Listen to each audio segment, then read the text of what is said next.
your heart will tell you, your feet touch the threshold of our house of life.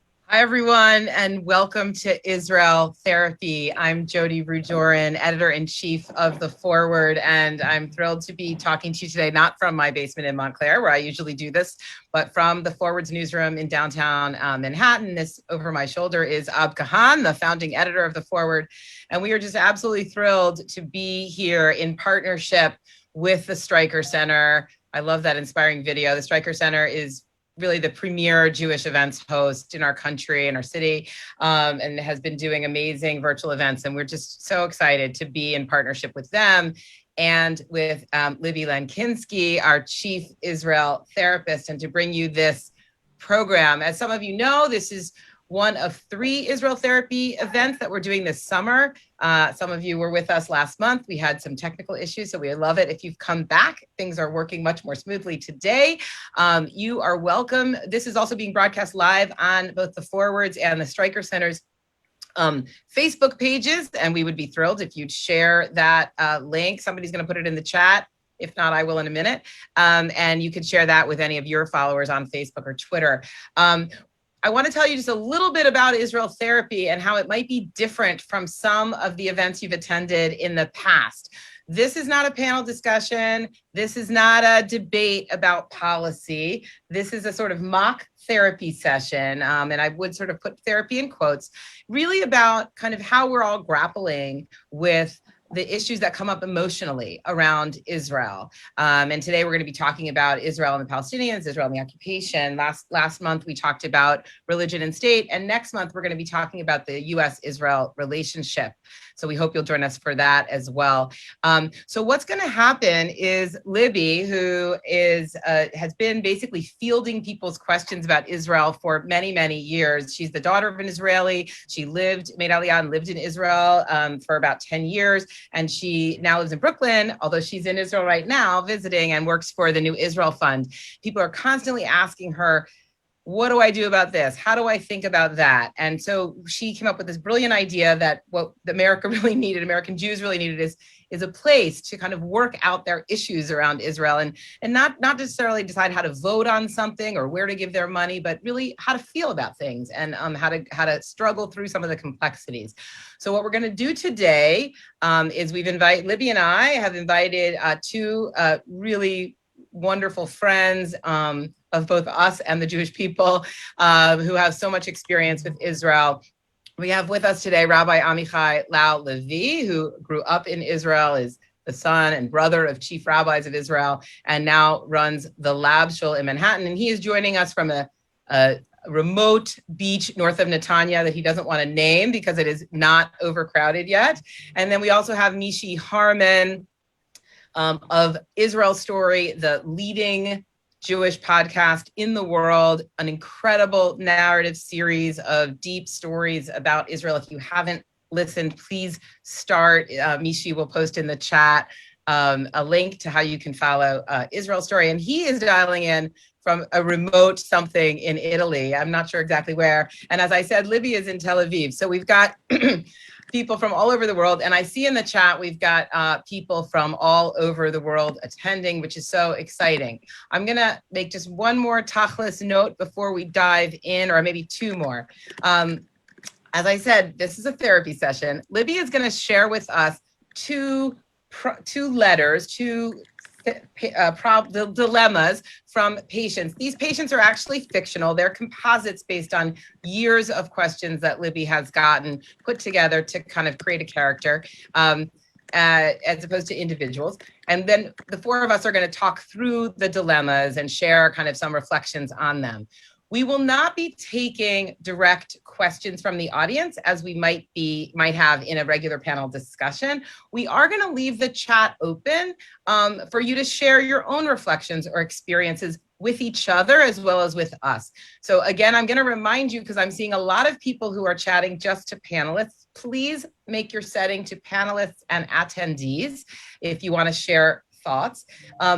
And we'll scan the chat and try to incorporate some of your thoughts, but really this is not a Q&A. I'm sorry that if you thought it was, but this is going to be a discussion where we're going to have the discussion around these fictional dilemmas. And you are absolutely welcome to, again, share your kind of whatever it's bringing up for you in the chat with the group. We'd be thrilled for you to do that. But we aren't going to be answering your questions directly. I think that's all the logistics we need. And so I am going to hand it over to our chief Israel therapist, Libby Lenkinski. Thank you so much, Jodi, and thanks to Streicker Center and the Forward for putting this all together. I love how you just intersperse Yiddish so seamlessly into your talking. I grew up doing that a lot with Hebrew, and it feels very at home to just tachlis this, schlep that. I love it. That's the best thing about working at the Forward. When I worked at the New York Times, I had to be a little bit more careful, not that much, but. Well, I love it, and I'm glad that we can all be here together today. I'm Libby Lenkinski, like Jodi said, and I'm your lead therapist here today. Why? Well, because I've been working on and living Israel for basically my entire life. And for the last 15 years, I actually have the word Israel on my name tag for every space that I walk into. It's almost like I have the word Israel tattooed on my forehead when I walk into any room.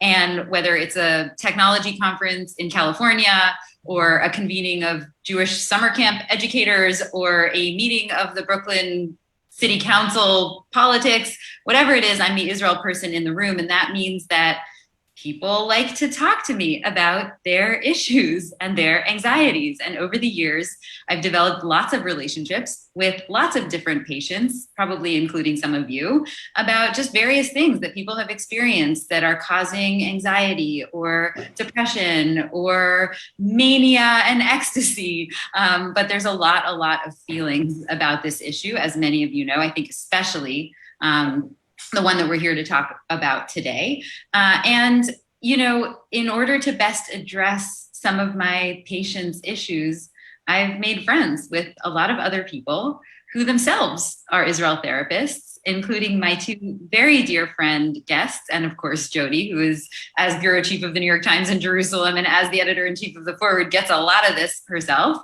But for me, I often turn to my own rabbi, Amichai Lau-Lavie, who I'm so thrilled is with us today as a guest therapist.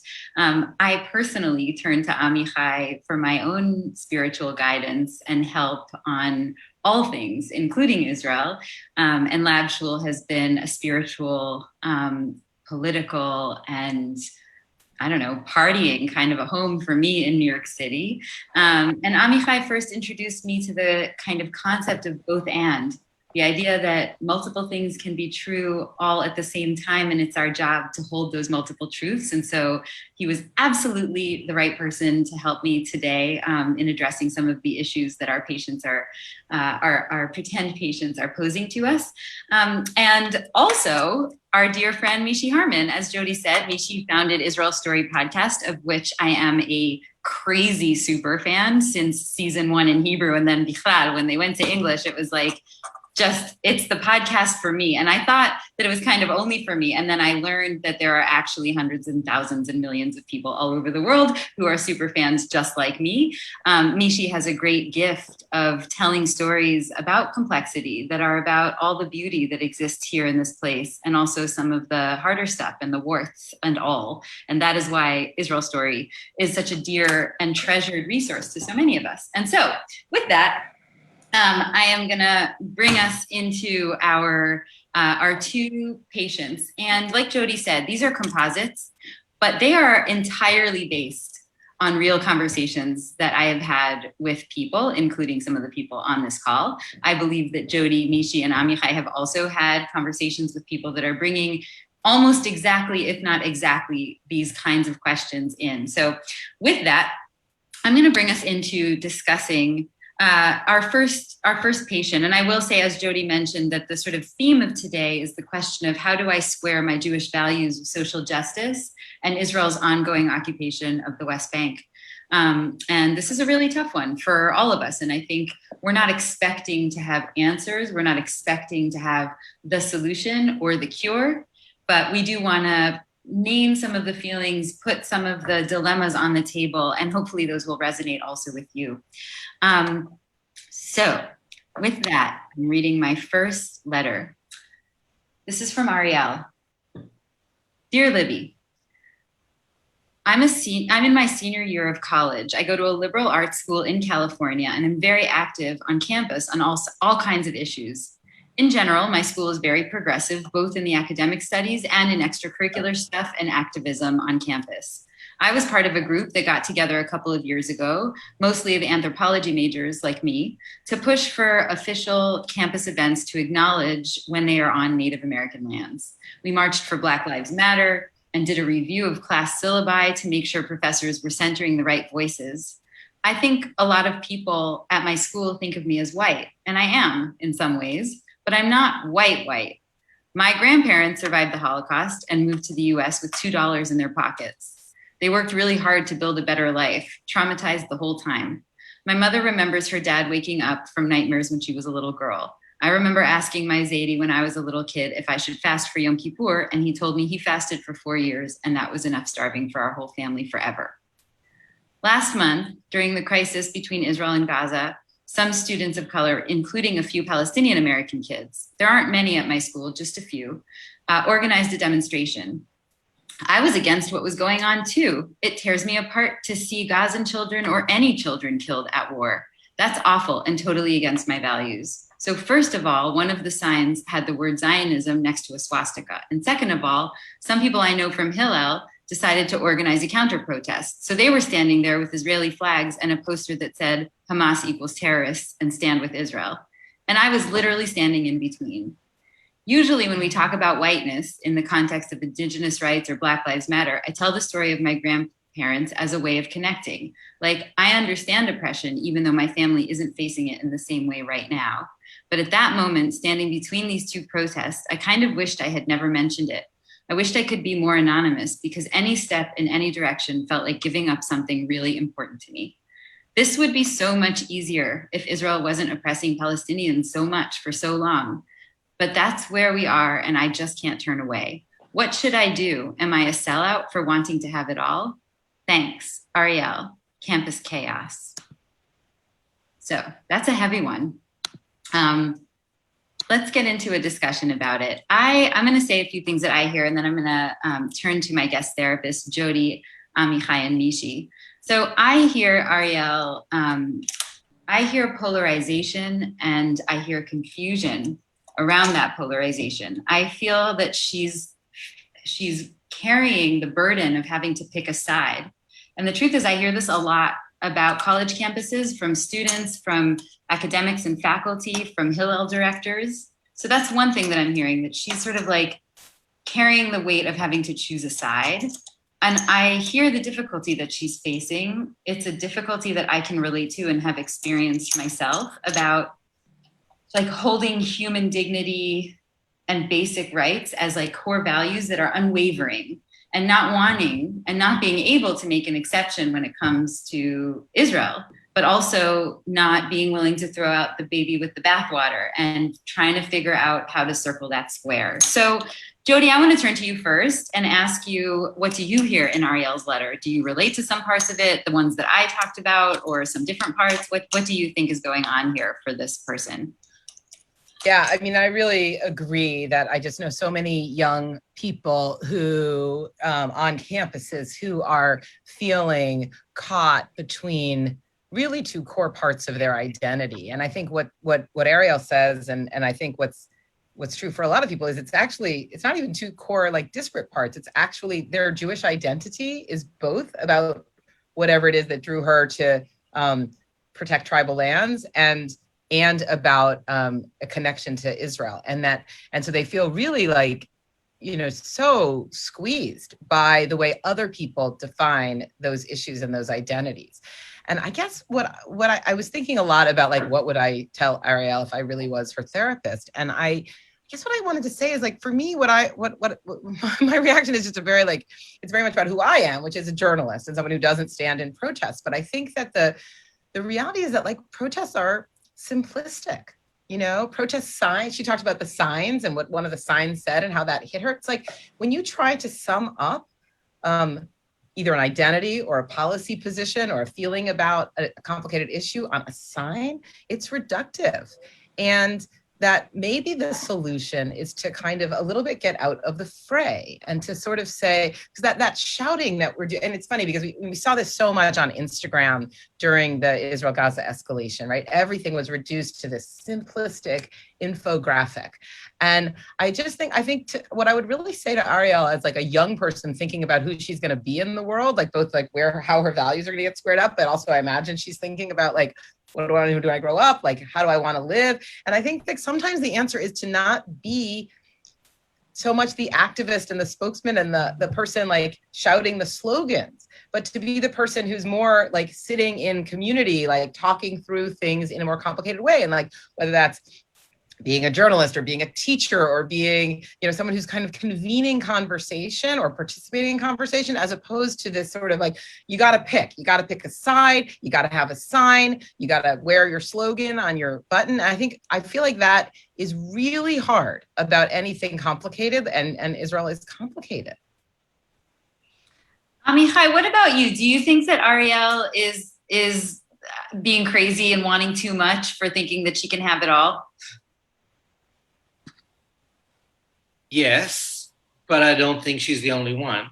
I think she's posing the reality that we are called upon to lean into, which is a complicated reality. I agree with Jodi completely that the reality that we're in the middle of in the 21st century, which is what she's saying in her letter, is that it is really complicated. Binary choices, either or choices, are a privilege that in a nuanced, complex moment such as this one, when we are learning so much more about being really tribal and loving the local, Corona has taught us so much more about that. And at the same time, being deeply connected to the interconnectedness and the interdependence of the universal is an important moment in human evolution. And it's a critical moment in Jewish evolution, one that we've seen before, but never to the degree that we are now. So there's a moment there when she's talking about literally standing in the middle between the two camps. And so I want to say to her, echoing Jodi, is one choice is to just go home. It's a valid choice. Don't beat yourself up for it. Do all the studies you can, all the learning you can, not just on Instagram, and figure out where your heart meets your head. Invite people to sit in a complicated, nuanced room together and have the conversation. It's not going to happen in town square. It's probably not going to happen on anybody's feed. But if you're going to be there, then be exactly where you were. Stand in the middle and figure out the sign that says, I'm in the middle, everybody. I love my people and I love all people, and it's fucking complicated. And please don't bleep me. And I want to say, I lit a Yorkshire candle a half hour ago for my late teacher and friend, Theo Bikel, the great Yiddishist, the great human rights fighter, the Holocaust survivor, the person who emblemized for me, I know it's not a word, being simultaneously a defender of the Jewish people and of Israel and of human rights. And it's both and, it's both and, it's both and. I can say more about that because that's where we are. But I will say to her, be a pioneer, be in the fray. You're not alone in this complication of loving your people and loving all people. It's doable. It's just really complicated. Thanks, Amichai. During this last crisis, I got a lot of emails and texts and stuff from people saying, specifically about social media, actually, kind of to what you're talking about. And this is going to bring me to my question for you, Mishy, to bring you into this conversation. People were saying, like, where are the memes that I can share that talk about, Jews and Arabs refusing to be enemies, Israelis and Palestinians working together in Jerusalem? Where are those memes? Why are all the memes either this or this? And I think often we social media and I think increasingly campuses are not necessarily the place for nuance. It's very hard to find nuance in 144 characters. But deeper stories and deeper engagement, deeper conversation sometimes brings out a different kind of possibility for truth. And Mishy, now I want to ask you about that, because Israel's story is one of these things that's standing in the middle in many ways, because the stories are quirky and weird and offbeat and not the slogans being shouted from one side. Do you think of those stories? Do you think stories can help somebody like Ariel? Do you think those on the ground, real people, real place can help in this kind of a dilemma that she's facing? What do you hear her asking, and what do you think from where you're sitting? Yeah, absolutely. I mean, first of all, there's a lot going on, I think, in Ariel's letter. She's talking about race and about the Holocaust and about religion and about Israel-Palestine and her identity within the student body on campus.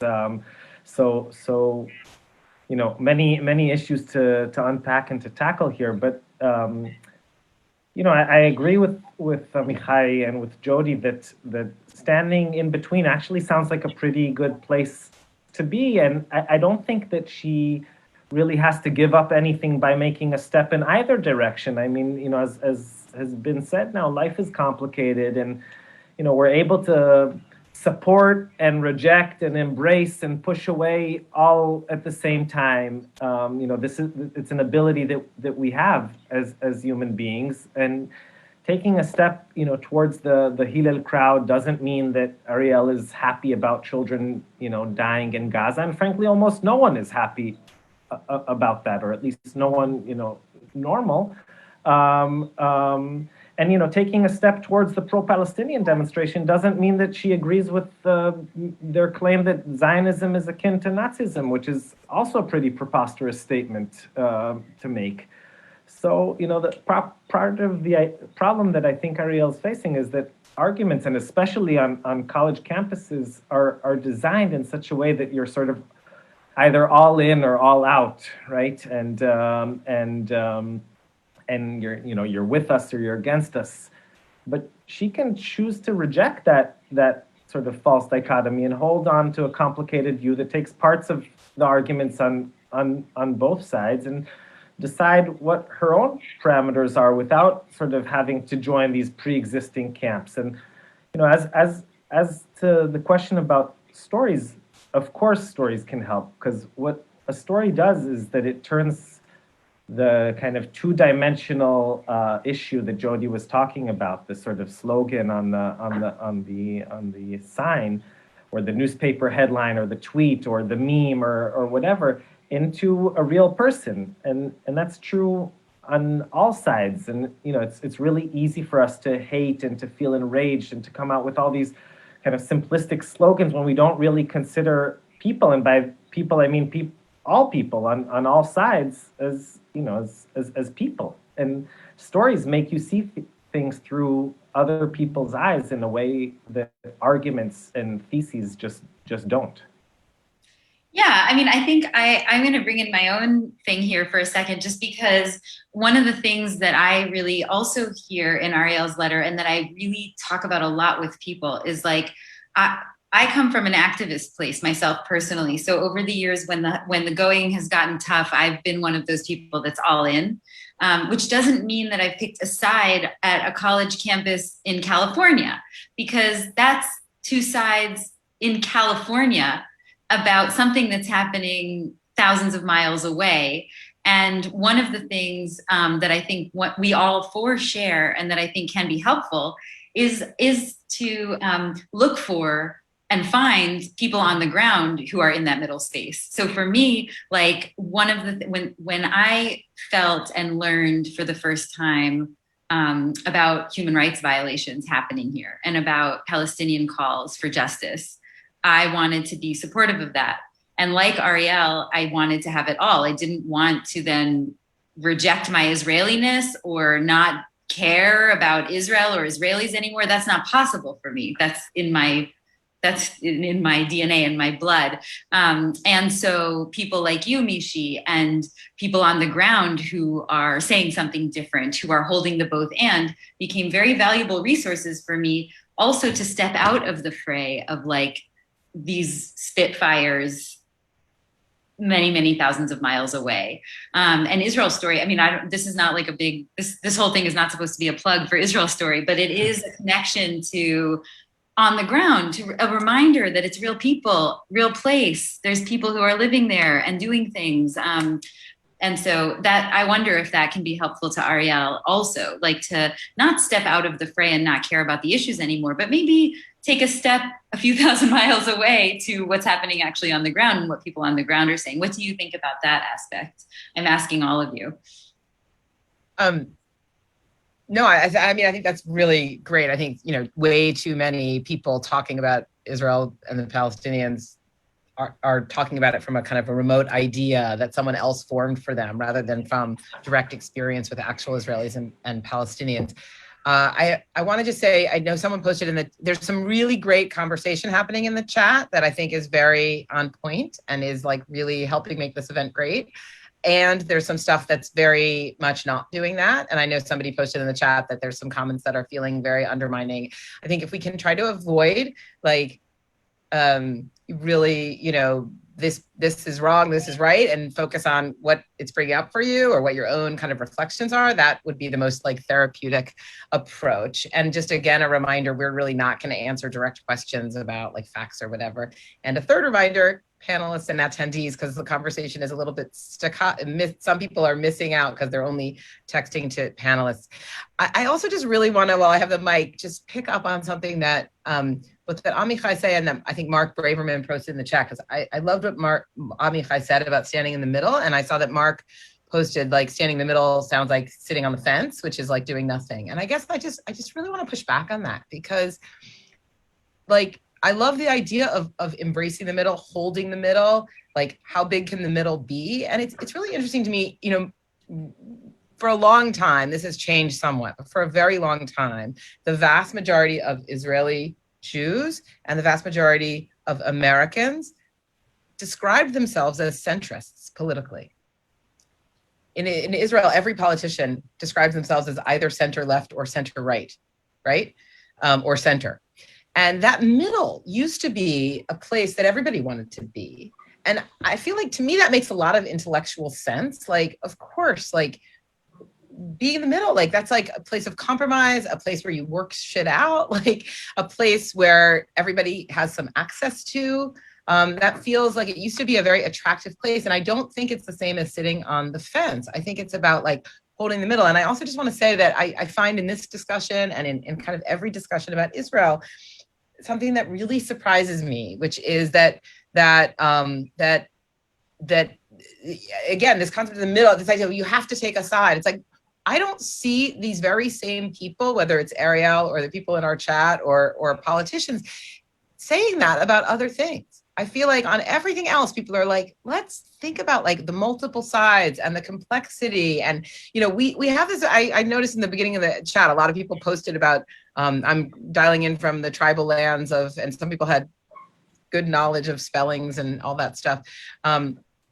It's like my kids learned in elementary school to hold together the idea that the American democratic project is something to believe in, and that American history was filled with situations that we are not proud of, and we wish we could do better. My daughter had to write a paper very recently about what could have happened better in, I think it was the Missouri Compromise, how could Louisiana Purchase, I don't know, what could we have done better? We engage with those questions all the time about ourselves as Americans and about every other country in the world. And somehow for this, it's like, no, you can't do that.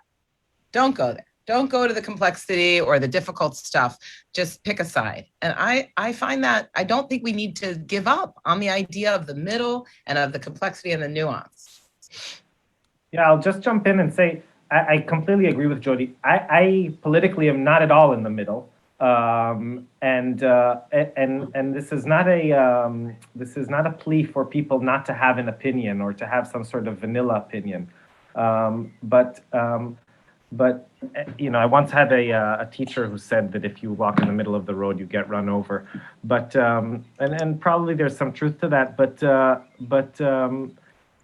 being in the middle of the road doesn't mean that you don't feel strongly. It just means that you, as Jodi was saying, you can embrace complexity, and you can understand that there are parts of different arguments that make sense. And by aligning yourself with one, that doesn't necessarily mean that you have to completely ignore any wisdom that comes from other arguments. And I see a lot of people. I don't read fast enough to be able to actually follow all of these comments on the chat, but. And maybe we'll talk about this a little bit later, but a lot of people are asking about how one can still support Israel or be engaged with Israel despite Israel's policies towards the Palestinians, and that seems to at the end of the day be at the core of Ariel's question as well. And the answer is that the idea of the state of Israel is not the sum of its government's policies and actions. That's definitely one aspect of what Israel is and what Israel should be and what we think about when we think about Israel. But our understanding is much larger than a set of policies of any given elected government.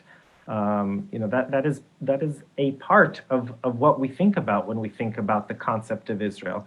And much like many people who are not fans of the Trump administration didn't feel that they had to give up on their idea of supporting or believing in American concepts just because they disagreed with the current president.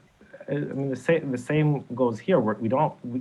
Ariel doesn't need to throw out the baby with the bathwater, even if she's very critical and very conflicted.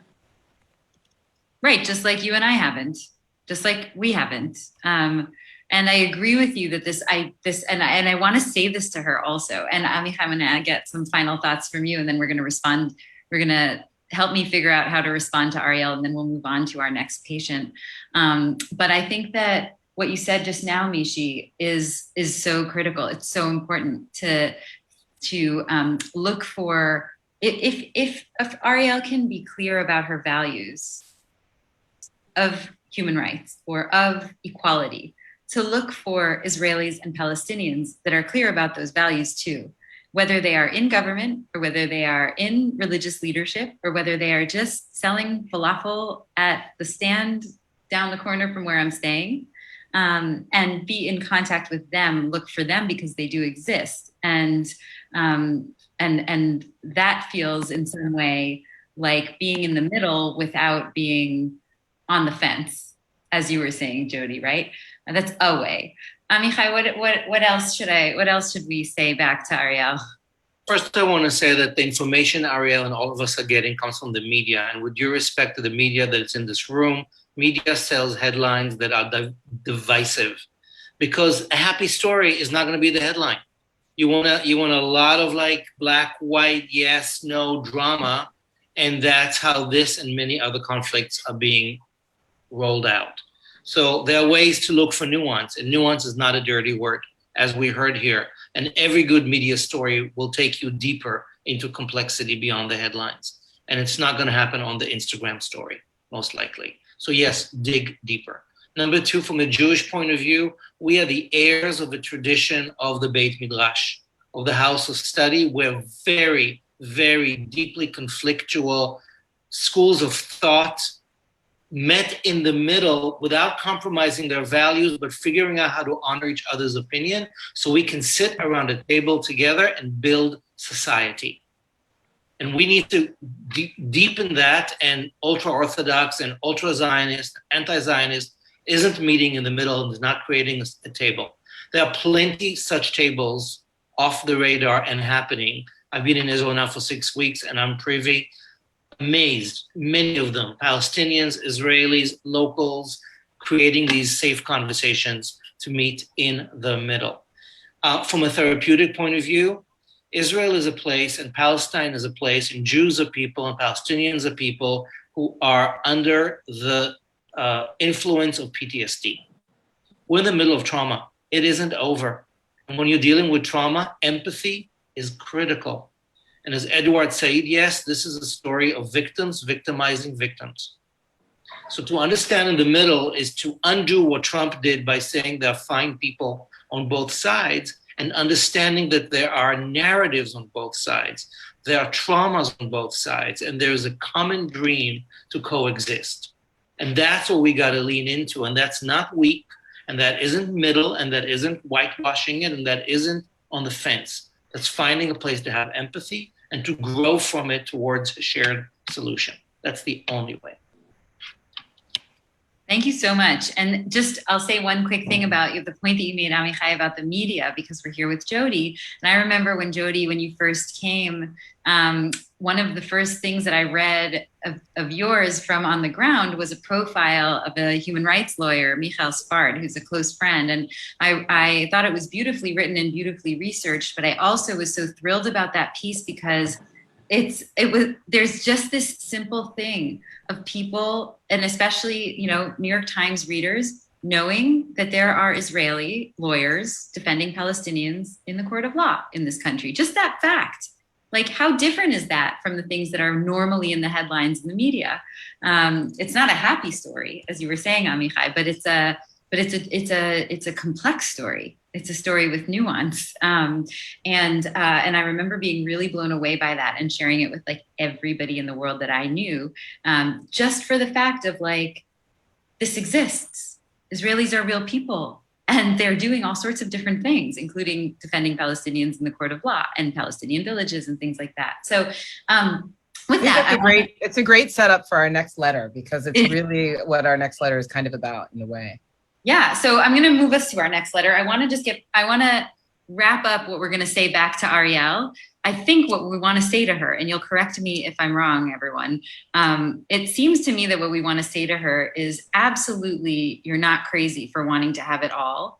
You don't have to pick a side in order to stay engaged. We do want you to stay engaged and find a different path towards staying engaged, a path that holds multiple truths, that is in the middle without being on the fence, engage with people on the ground, hold a more nuanced conversation. It's okay. And we're all traumatized. So like work on that also, if you want to find a path forward, right? Is that in a nutshell kind of what we're going to say back? All right. And you're not alone. You're not alone in this. There's lots of us. That is very clear from the four of us and from the hundreds of people that are chatting about how not alone Ariel is. And I think, it can be very isolating on a campus. Who knows like who the kids are and what's going on there. So, and it's important that she might find the other kids who stand where she stands. They might not be at the protest. Like, she might have to look for them in other spaces where the middle might be, or the having it all might be. Mm-hmm. All right. Are we ready to move on to our next patient? Let's do it. Here is David. Dear Libby, wow.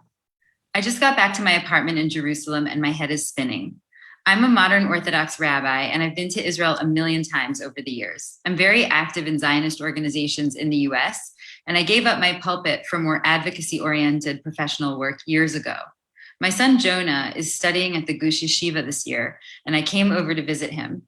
I spent Shabbos in the Gush and stayed an extra day. This meant that I was trying to get back to Jerusalem on Sunday and not on Motzei Shabbat like usual. The checkpoint was pretty packed, and on the other side, I pulled over to get water out of the trunk. There was a tall guy standing next to me waiting for his ride. I guess he walked through. He was speaking English on the phone, so I made eye contact with him. Honestly, I had no idea who this guy was. His English was perfect American English, so I was thinking I'd offer him a ride. But when we started chatting, he told me he's a Palestinian American and moved to Ramallah for business. He's in real estate. He partners regularly with Israeli developers and was on his way to Tel Aviv for a meeting that had been canceled 4 times because he kept getting denied a permit to cross into Israel. He has 2 kids. One is at Sloan getting his MBA, and the other is finishing osteopathy school in Chicago. He said it's a nightmare with the permits and slows his whole business down every day. Libby, I believe the separation barrier is there to protect us from terrorists. I believe that we have the historical right to Judea and Samaria. I think in general, the occupation is necessary. But is it necessary to occupy this gentleman? He's American like me, and he's here trying to build wealth and income in his community. He's not a terrorist. He's not a threat. I want to say again, I'm not left wing, but this seems really wrong to me. What can I do? Thank you, David. Gewalt in the Gush. So,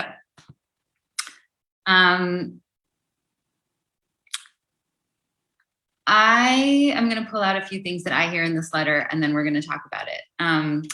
I hear how much a human interaction is impacting the way David is seeing things. For me, it seems like meeting this guy, hearing this guy on the phone was like a wedge moment for David. And I kind of want to like lean into that and ask him what meeting this Palestinian American businessman has shifted in him. But I like want to ask him that in the future because it seems like this might be the first Palestinian that he's ever met. And I want to know kind of like what he thinks and feels about that. I hear his genuine desire to relieve the sort of restrictions for this one person. And that's really interesting in the context of like a system and structural discrimination or structural violence, because those are systems and they aren't about an individual. They impact everybody. So, this guy didn't feel like an enemy to David. It didn't feel like an encounter with an enemy. So he's really struggling with that.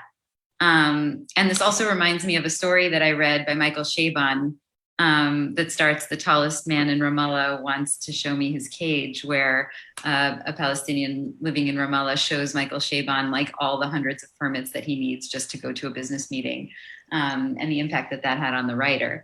So those are some things that I'm hearing. Jodi, I want to know whether that's what you're hearing.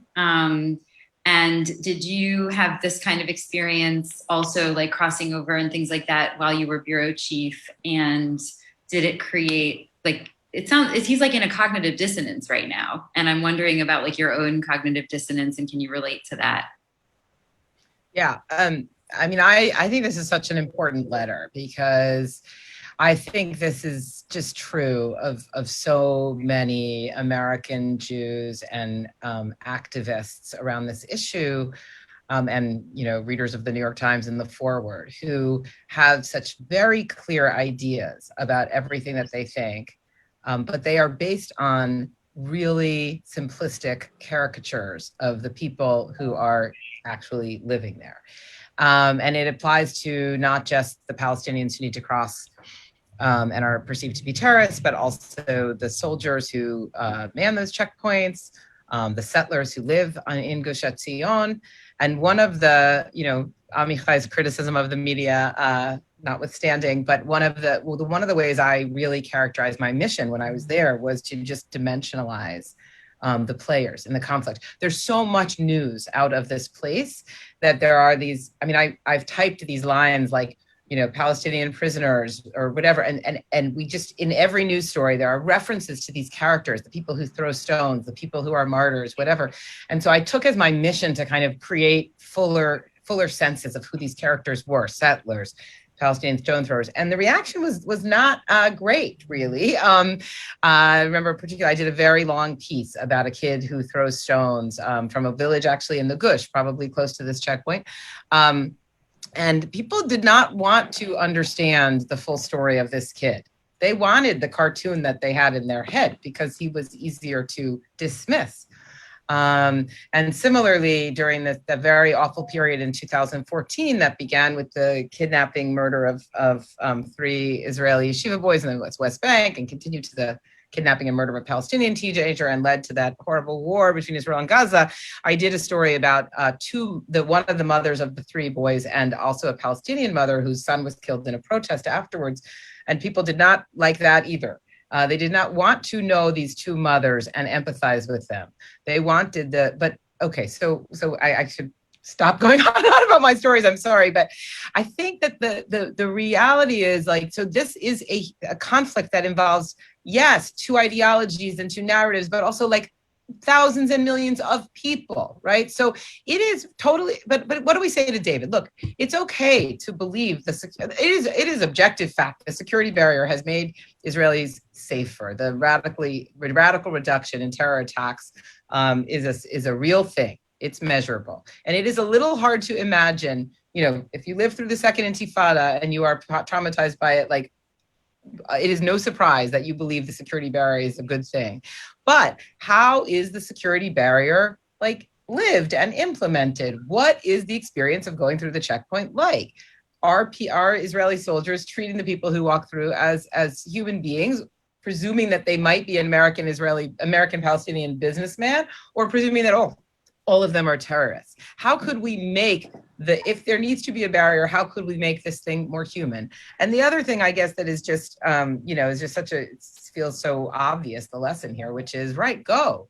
And I guess what I really wish had happened with David, I think one of the biggest advices is he should have given him a ride, right? Wouldn't it have been interesting to give him a ride and continue and go beyond this beyond the idea of you're not what I thought. And then he's put him into another box. He's more like this.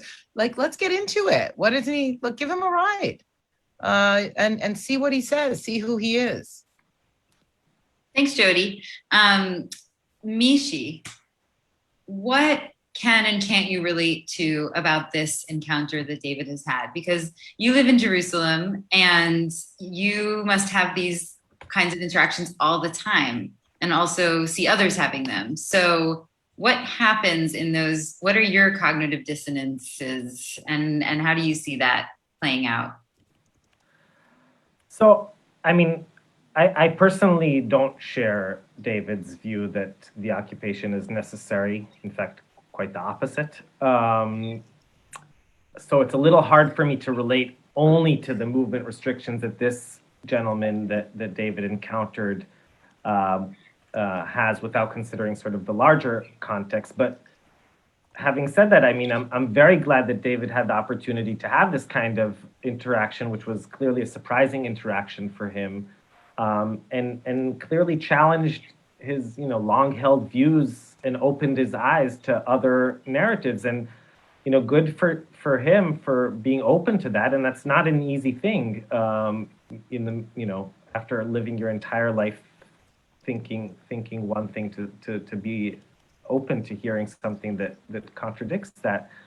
As for the situation itself, it seems that David frankly encountered a pretty mild case of the often impossible role that the separation barrier, which, as Jodi said, absolutely does reduce numbers of violent attacks and terrorist attacks in Israel. But this is a relatively mild case of the often impossible role that the barrier and more generally the occupation plays in the lives of many Palestinians, many of whom are probably much less fortunate and mobile than this American real estate businessman that David met. But what I would say to David is that just as you're able to see that this businessman isn't a threat or a terrorist, try to make the next leap and imagine that the same is true for the vast majority of people passing through these checkpoints every single day. And most people that I've encountered, that I'm sure all of you have encountered, are regular people who want to make enough money to feed their families and to enjoy life and to eat tasty food and to buy things, and people who wake up early in the morning and go to work and want to come home to see their spouses and children. And what David can actually do with this encounter is actually quite a lot, because, and it's probably more than most people can do, definitely sort of more identified people, because I imagine that David lives in a community or within circles that often forget or maybe don't consider the daily reality of ordinary Palestinian men and women. And given David's leadership role, he can play a major role in encouraging them to do that. And essentially, by telling this story, he's humanizing one Palestinian man, and he's giving him a voice within a community that wouldn't otherwise listen to this man or his story, and or listen in a way that would that if the messenger would be some messenger other than David. So actually, I think that David has a real role to play here. And by the way, that the exact same thing would my answer would be the exact same if this was a letter written about someone surprise meeting a nice settler, or there's this kind of vilification and a demonization of people on all sides. And as Jodi said, I mean, most people are just regular, normal people that you would enjoy taking on a ride into Jerusalem. And learning about. Yeah, thanks, Mishy. I mean, I relate to how you started, because this one is really hard for me as a therapist, because I really disagree with some of his basic premises. But that's also why I wanted to include it, because this one is very real. This is a very real person. I changed the name and a few of the details. The real David did end up bringing the guy to speak in his synagogue community. And it was the first time that a Palestinian had ever been in that community in the United States. And so there's a whole story of unfolding there. And this was a very hard, real conversation for me, because I don't want to live in an Israel that has walls. I don't think that historical claims to Judea and Samaria make us better or safer. There's a lot of, I have political arguments against what he's saying, but as a unlicensed therapist, I wanted to lean in, just like you did and what you said, Mishy, to the fact that this was a cognitive dissonance and that there's a lot he can do from that place. There's a lot that he did do in that place too. So Rabbi Amichai, what do you think he's really struggling with? What do you think is underneath the questions that he's asking here, or the experience that he's having here? First of all, I want to say that I know David because I am David. I grew up in a modern Orthodox home. I went to the Gush Yeshiva. I was raised to look the other way. And so for him to wake up and to encounter a human being face to face is a moment of reckoning. It's a moment of awakening. It's a moment of deep remorse, shame, mostly hidden, and somehow looking for a path to look himself in the eye and to look reality in the eye. I'm superimposing a lot on this guy. But I think the reality here is that most of us are taught to be very, very one-sided in how we live, and that is part of survival, whether there's PTSD collectively or not. And for David, as a modern Orthodox rabbi, exactly like Mishy said, the opportunity is to do his own work and open the gate for others to be in the encounter of the human within the other. And again, I will say, for many years now, but certainly these last 6 weeks being here, I've met way more small groups, young people, old people, Palestinians, Israelis, who are just eager to get beyond the stereotypes and get to know each other. And once that happens, once you see the human in someone else, it is a total cliche and it totally works. And so in addition to everything that's going on that we're talking about here, one human being meeting another human being creates a ripple effect in ways we cannot imagine. So for David, I will say, as you mentioned, what happened, Libby, is ask yourself, what is this bringing up in you? Where are your Jewish values in here? Where are your modern Orthodox values? Where are your pro-Israel? Will you sit and talk to your son who's studying at the yeshiva about it? Don't be afraid. Go into it. We're in the week before Tisha B'Av, where our people remember trauma and I remember people destruction and the lack of conversation and hatred for no reason. And we're moving into the days of awe, which is all about the most important word ever, forgiveness. So to use this for David and others to leverage this rare gift of an encounter that he got to get beyond the shame and the guilt and the denial to open the door to conversation.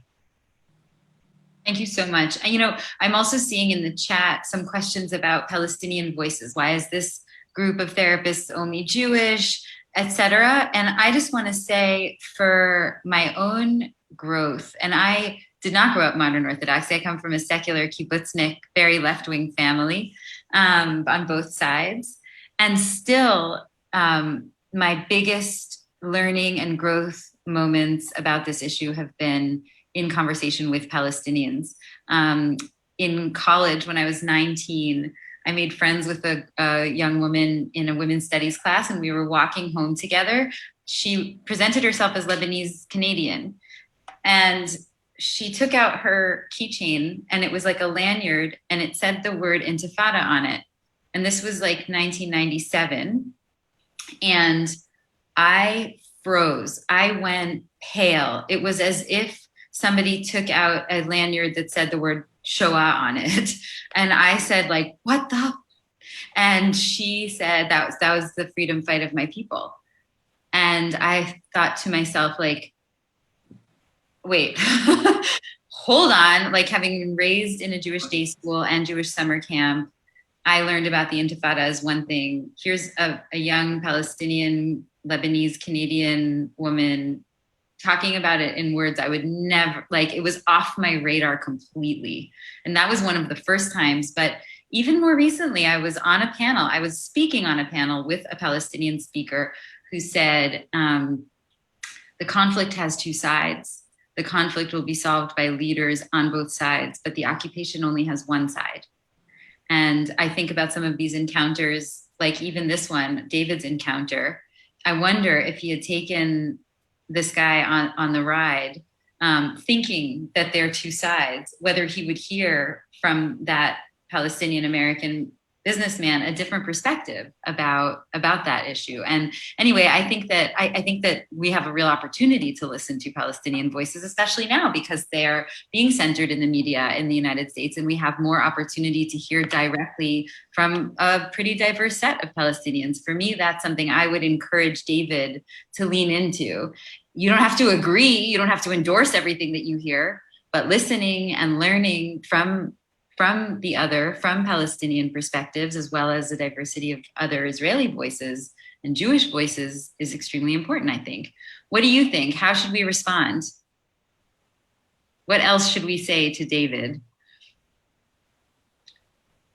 I'm hearing, yeah, go ahead, Jodi. Just Libby, just because we're running out of time, I just want to jump in to say, first of all, thank you for this great audience. I really think you've really helped us have a great discussion, and so many of your reflections and suggestions for other reading or places people can get active, I think are really helpful. I think most people have figured out how to save the chat. You can try to use the 3 dots next to where the message box is. Just so thank you for all of that. And thank you to our therapists. I want to let you know, so Libby and I are we have one more program on August 18th, which you'll get a reminder about in your email. And we are trying to develop Israel therapy into a podcast. So we'll hopefully have more news on that soon.